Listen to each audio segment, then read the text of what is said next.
Angela stands out in honor of kings as a hero with explosive damage output, offering a deceptively simple entry point for beginners yet challenging even the most skilled players to truly master her. Hidden within her gameplay are countless nuances and advanced strategies, whether you're a new player or a seasoned veteran. This guide promises to unveil insights that will significantly enrich your mastery of Angela. First, let's understand Angela's skills. Angela's passive is her core skill. When her skills hit an opponent, they apply a stackable mark on the target. Subsequent skill hits on marked targets deal additional magical damage based on the number of stacks, and also grant a movement speed boost up to a maximum of 10 stacks. Whether Angela can unleash high bursts of damage depends on how well you stack the passive in an emergency. Now, here comes the detail.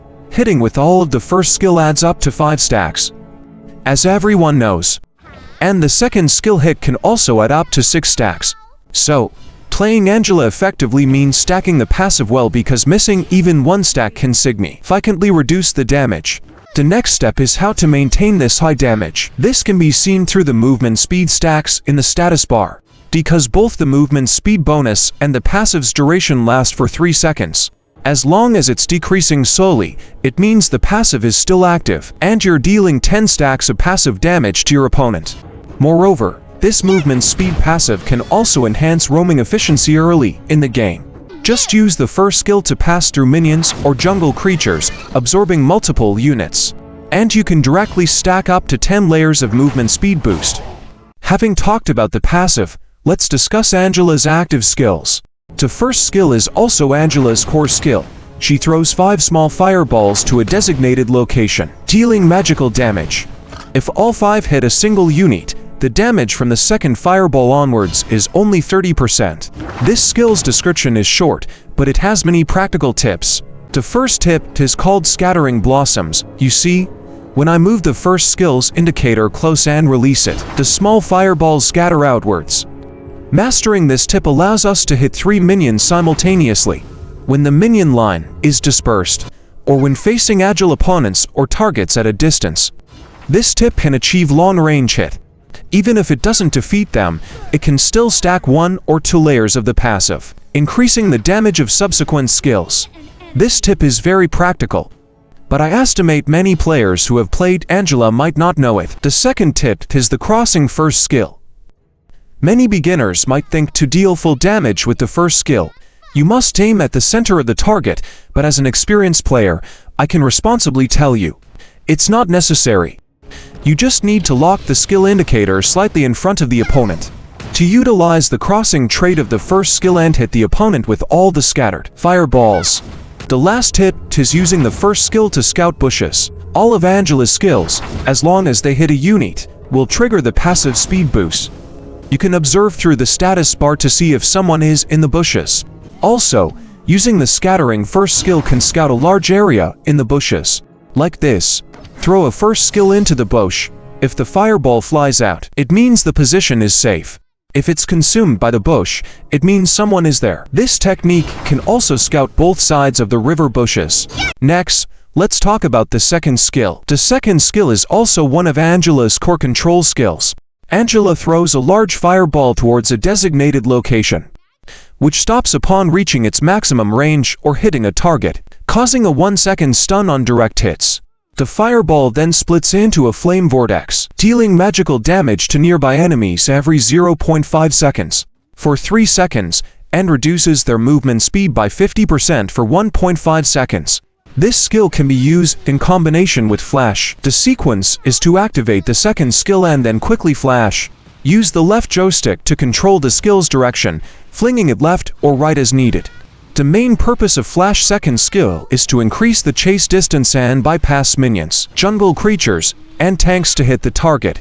This is highly recommended for practice, as it can enhance Angela's operational ceiling. The second skill can also scout bushes. If you see the fireball stopping before it reaches its maximum distance, don't hesitate. Just go for the combo. Then, about the ultimate, it's also one of Angela's core skills. Angela sprays fire in the designated direction, dealing up to 12 segments of damage over 3 seconds. Upon activating her ultimate, she gains a shield that grants a status effect of immunity. Whether you have the shield determines the presence of this status effect. As long as the shield exists, the status effect is active, even if the shield is minimal. However, if the shield is broken during the ultimate or after 3 seconds, the status effect naturally disappears. So, another usage derives from this. We can manually cancel the ultimate after 0.5 seconds. When facing unavoidable control, you can activate the ultimate to avoid control and then cancel the ultimate to elegantly exit. Having talked about this, the next step is to add some tips to improve hit rate. After all, Angela really can't kill anyone if she misses a skill. First, use the settings to turn off hold to show description. This way, when facing a single enemy, the system will help us lock onto the target. The second point is leveraging the hidden combo correction system. Take a look. Here we have 2 dummies with different health levels. We'll treat the one with full health as the marksman, and the one with lower health as the tank, no matter which skill I use.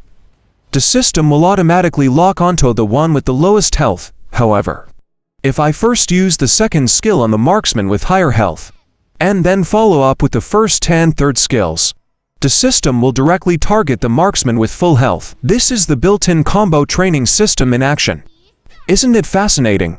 But there's a caveat. You must deal damage with a skill first for subsequent skills to change their target, otherwise, you'll end up with skills targeting different enemies. Lastly, let's talk about Angela's combo. Although this hero is simple, there's a lot to say. The commonly mentioned 2-1-3 combo is the easiest to master and the most practical for ambushing. When enemy heroes pass through the bushes, a sec can take them down. But this combo method is continuous, and its instant burst is somewhat insufficient. Using this combo early on is fine, but in the mid to late game during team fights, it's not necessarily the way to go. Because in team fights, we don't have many opportunities to stack the passive, or when small skills are on cooldown when caught. In this case, we can start with the ultimate to wear them down, then follow up with the second skill. Starting with the ultimate can also force the opponent to reposition. A 3-1-2 or 3-1 combo sequence sometimes yields greater benefits. Just remember, the skill released first is to lay the foundation for subsequent skills. Using 2-1 first is to enhance our ultimate's damage. Starting with the ultimate is to burst with 2-1. Additionally, the first skill's flight speed is faster than the second skill, and its cooldown is shorter. So, skilled Angela players ambushing might first use 1 then 2, allowing the first skill to cool down. After the ultimate, while the opponent still has the passive, the second first skill is ready again, and the damage from this first skill will be very explosive.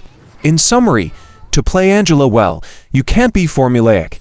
Flexible application is the key to mastering this seemingly simple hero. Don't always stick to the 2-1-3 combo. Having discussed combos and techniques, the last part is Angela's teamfight strategy. How to start, how to set the pace, when to push lane, and how to play in the mid to late game.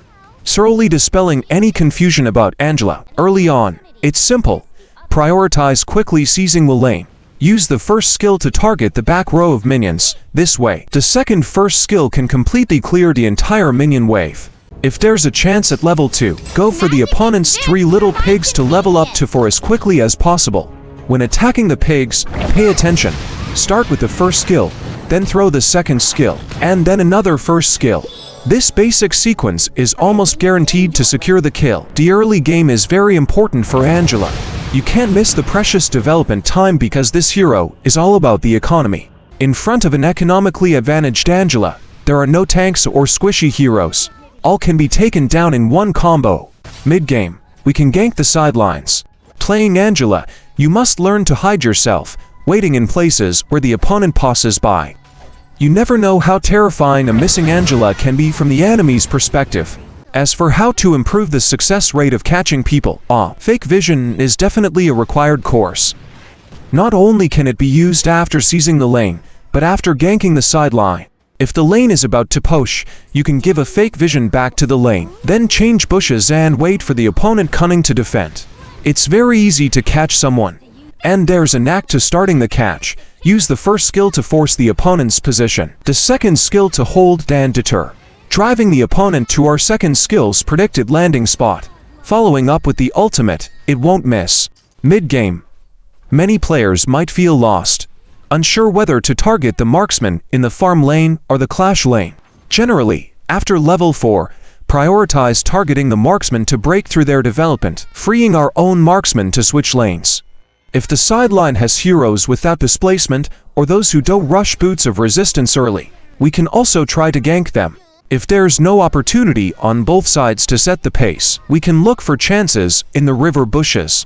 If the situation is stale, unable to ambush or break through, we can choose to help the jungler with the dragon. Angela is very fast at taking dragons. Just make good use of the passive's 3-second duration. Start with the first skill, wait a second or two, then throw the second skill. This staggered sequence ensures the monster always has full passive stacks, quickly finishing the dragon.